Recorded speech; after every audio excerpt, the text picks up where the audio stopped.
नमस्कार। देश के 66वें गणतंत्र दिवस की आप सभी को हार्दिक शुभकामनाएं। प्रोग्राम जन गण मन में मैं सरदीप कौर आप सबका स्वागत करती हूं। देखते ही देखते कल का आगाज आज बीतने को है। हथेली से सरकती रेत की तरह समय भी किसी के लिए नहीं ठहरता। संविधान को लागू हुए आज 66 साल हो गए हैं। आजादी से संविधान लागू करने तक का ये सफर बेहद मुश्किल भरा रहा। आइए देखते हैं इसकी एक झलक। भारत का संविधान दुनिया का सबसे बड़ा लिखित संविधान है। भारत राज्य का संघ है। संसदीय प्रणाली की सरकार वाला स्वतंत्र, प्रभुता संपन्न, समाजवादी, धर्मनिरपेक्ष, लोकतंत्रात्मक गणराज्य है। यह गणराज्य भारत के संविधान द्वारा 26 नवंबर 1949 को ग्रहण किया गया, जिसे 26 जनवरी 1950 को लागू किया गया था। तभी से प्रतिवर्ष 26 जनवरी का दिन भारत में गणतंत्र दिवस के रूप में मनाया जाता है।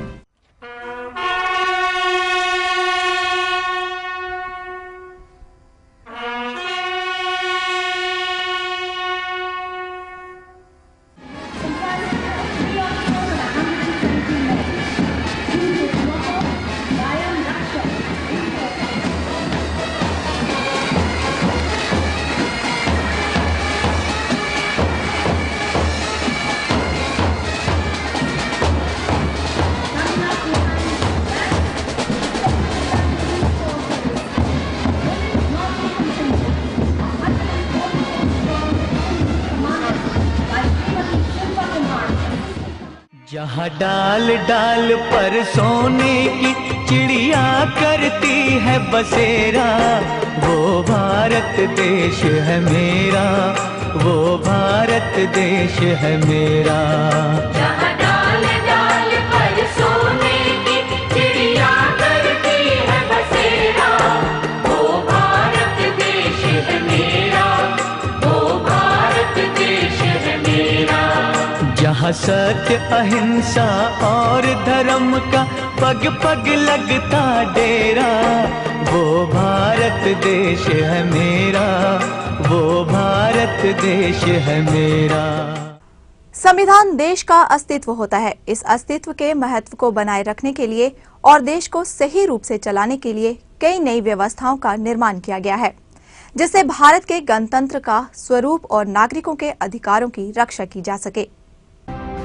जब अंग्रेज सरकार की मंशा भारत को एक स्वतंत्र उपनिवेश बनाने की नजर नहीं आ रही थी, तभी 26 जनवरी 1929 के लाहौर अधिवेशन में जवाहरलाल नेहरू की अध्यक्षता में कांग्रेस ने पूर्ण स्वराज की शपथ ली।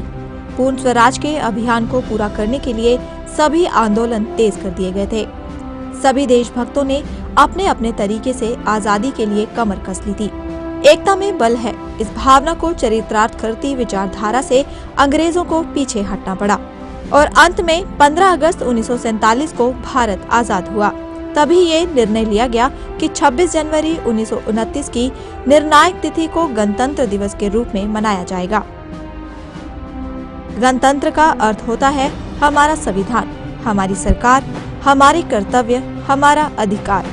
भारतीय संविधान में गण का स्वरूप और उसके महत्व को बनाए रखने के लिए कुछ व्यवस्थाओं का निर्माण किया गया। लोकसभा, राज्यसभा, न्यायपालिका, चुनाव आयोग, केंद्रीय सतर्कता आयोग के अतिरिक्त ऐसी दर्जन भर व्यवस्थाओं को बनाया गया, जिससे भारत के गण का स्वरूप और इसके अधिकारों की रक्षा की जा सके। दिल्ली एक ऐतिहासिक राजधानी है और इस ऐतिहासिक राजधानी ने कई ऐतिहासिक स्थलों को अपने अंदर समेटा हुआ है। गणतंत्र दिवस पर विजय चौक से शुरू होने वाली परेड दिल्ली के कई क्षेत्रों से गुजरती हुई लाल किले पर समाप्त होती है। पर इस दिवस पर इंडिया गेट का भी खास महत्व है। तो चलिए जानते हैं क्या है इस स्थल की महत्वपूर्णता। 26 जनवरी का मुख्य समारोह भारत की राजधानी दिल्ली में भव्यता के साथ मनाया जाता है। देश के विभिन्न भागों से असंख्य व्यक्ति इस समारोह की शोभा देखने के लिए आते हैं। हमारे सुरक्षा प्रहरी परेड निकालकर अपनी आधुनिक सैन्य क्षमता का प्रदर्शन करते हैं तथा सुरक्षा में सक्षम है, इस बात का देशवासियों को विश्वास दिलाते हैं। परेड विजय चौक से प्रारंभ होकर राजपथ एवं दिल्ली के अनेक क्षेत्रों से गुजरती हुई लाल किले पर जाकर समाप्त हो जाती है। परेड शुरू होने से पहले प्रधानमंत्री इंडिया गेट की अमर जवान ज्योति पर शहीदों को श्रद्धांजलि अर्पित करते हैं। इंडिया गेट जिन सैनिकों की याद में बनाया गया था, उनके नाम इस इमारत पर खुदे हुए हैं।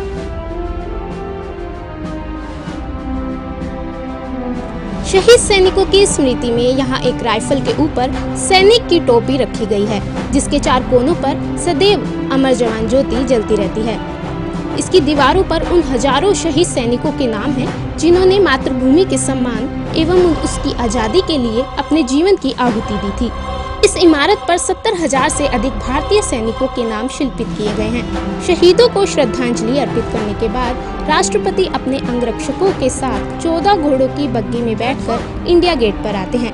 राष्ट्रीय धुन के साथ ध्वजारोहण करने के बाद गणतंत्र दिवस के अवसर पर राष्ट्रपति को 21 तोपों की सलामी दी जाती है। 21 तोपों की सलामी कई मौकों पर भारत के राष्ट्रपति को दी जाती है, जैसे कि एक नए राष्ट्रपति के शपथ ग्रहण समारोह में। यह सलामी हर साल गणतंत्र दिवस पर ध्वजारोहण समारोह के दौरान राष्ट्रीय ध्वज और राष्ट्रपति को दी जाती है। प्रतिवर्ष गणतंत्र दिवस के मौके पर एक विदेशी मेहमान भारत का दौरा करते हैं, तो एक औपचारिक स्वागत समारोह राष्ट्रपति भवन में आयोजित भी किया जाता है। देश के लिए न जाने कितने ही सैनिकों ने अपने प्राण न्यौछावर कर दिए। गणतंत्र दिवस एक ऐसा समारोह है जो कि इन सैनिकों के बलिदानों की यादों को अमिट बनाए हुए है। यही नहीं, गणतंत्र दिवस के मुख्य समारोह द्वारा देश की शक्ति और रंगारंग सांस्कृतिक कार्यक्रम का दृश्य मन में देशभक्ति की लहर को जगा देता है। राष्ट्रपति द्वारा सशस्त्र सेना के सैनिकों को बहादुरी के पुरस्कार और मेडल दिए जाते हैं, जिन्होंने अपने क्षेत्र में अभूतपूर्व साहस दिखाया, और ऐसे नागरिकों को भी सम्मानित किया जाता है जिन्होंने विभिन्न परिस्थितियों में वीरता के अलग अलग कारनामे किए। परमवीर चक्र वीरता की श्रेष्ठतम श्रेणी में युद्ध भूमि में पराक्रम के लिए दिया जाता है। ये पुरस्कार वीर सैनिकों को स्वयं या फिर मरणों उपरांत दिए जाने की स्थिति में उसके प्रतिनिधि को राष्ट्रपति द्वारा सम्मान पूर्वक दिया जाता है। ये पुरस्कार तीनों सेनाओं के वीरों को समान रूप से दिया जाता है। इस पुरस्कार की विशिष्टता का अनुमान इसी से लगाया जा सकता है कि 1947 से लेकर आज तक ये पुरस्कार 4 बड़े युद्ध लड़े जाने के बाद केवल 21 सैनिकों को ही दिया गया है। पुरस्कार देने के बाद गणतंत्र दिवस के भव्य समारोह में राष्ट्रपति विशाल परेड की सलामी लेते हैं। भारतीय सेना द्वारा इसके नवीनतम हथियारों और बलों का प्रदर्शन किया जाता है। सेना की परेड के बाद रंगारंग सांस्कृतिक परेड होती है। विभिन्न राज्यों से आई झांकियों के रूप में भारत की समृद्ध सांस्कृतिक विरासत को दर्शाया जाता है। प्रत्येक राज्य अपने अनोखे त्योहारों, ऐतिहासिक स्थलों और कला के प्रदर्शन करते हैं। ये प्रदर्शनी भारत की सांस्कृतिक की विविधता और समृद्धि को एक त्योहार का रंग देती है।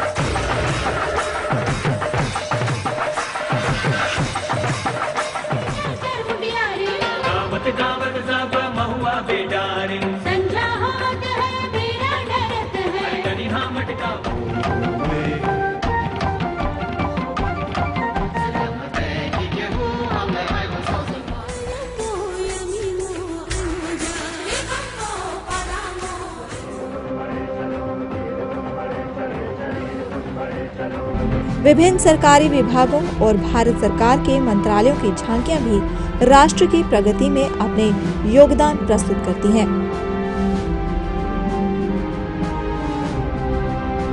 झांकियों और परेड की शोभा बढ़ाते हुए कुशल मोटरसाइकिल सवार जो सशस्त्र सेना कार्मिक होते हैं अपना प्रदर्शन करते हैं।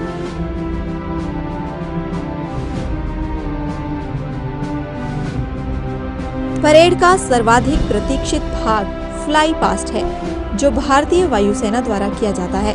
फ्लाई पास्ट परेड का वह अंतिम पड़ाव है जब भारतीय वायुसेना के लड़ाकू विमान राष्ट्रपति का अभिवादन करते हुए मंच के ऊपर से गुजरते हैं और पूरे गणतंत्र दिवस की शोभा को 4 चांद लगा देते हैं। गणतंत्र दिवस समारोह का समापन 29 जनवरी को आयोजित बीटिंग द रिट्रीट समारोह से होता है। विभिन्न सेना के बैंड द्वारा संगीत कार्यक्रम आयोजित किया जाता है।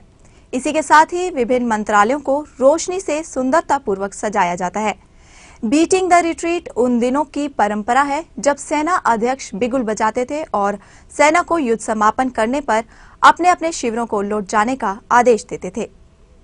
गणतंत्र दिवस के बाद हर वर्ष 29 जनवरी को बीटिंग द स्ट्रीट कार्यक्रम का आयोजन किया जाता है। बीटिंग द स्ट्रीट गणतंत्र दिवस समारोह की समाप्ति का सूचक है। इस समारोह में सेना के तीनों अंगों के बैंड पारंपरिक धुन के साथ मार्च करते हैं।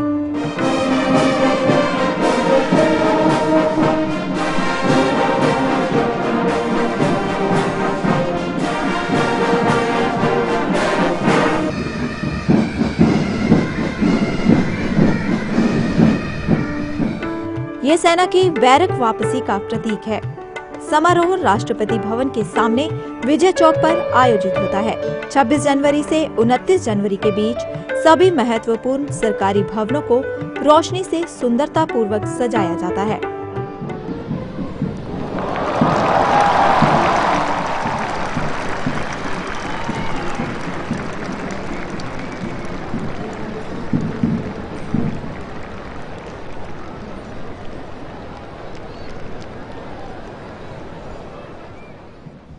सेना के विभिन्न बैंड अपने संगीत से वातावरण को खुशनुमा बना देते हैं।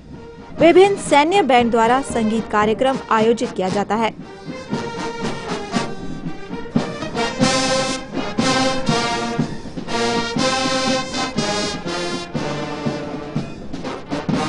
इस समारोह में राष्ट्रपति, उपराष्ट्रपति, प्रधानमंत्री समेत अनेक दिग्गज नेता शामिल होते हैं। इसके बाद स्ट्रीट का बिगुल वादन होता है, जब बैंड मास्टर राष्ट्रपति के समीप जाते हैं और बैंड वापस ले जाने की अनुमति मांगते हैं। तब सूचित किया जाता है कि समापन समारोह पूरा हो गया है।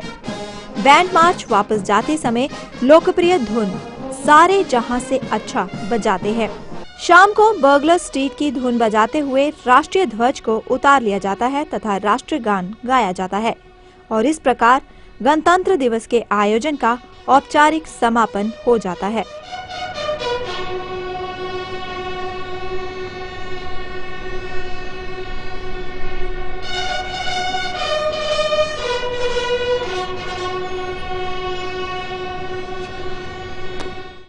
इस महान आयोजन के पीछे सच्ची भावना केवल भारत की धर्मनिरपेक्षता और लोकतंत्र को मनाने की ही नहीं, बल्कि ये प्रत्येक भारतीय को हमारी समृद्ध संस्कृति, भाषाओं, बोलियों, परंपराओं, रीति रिवाजों और धर्मों पर गर्व करना सिखाती है, जिसे देश एक अनोखा बहुसांस्कृतिक देश बना है। प्रोग्राम जन गण मन में बस इतना ही। मुझे दीजिए इजाजत। नमस्कार। जय हिंद।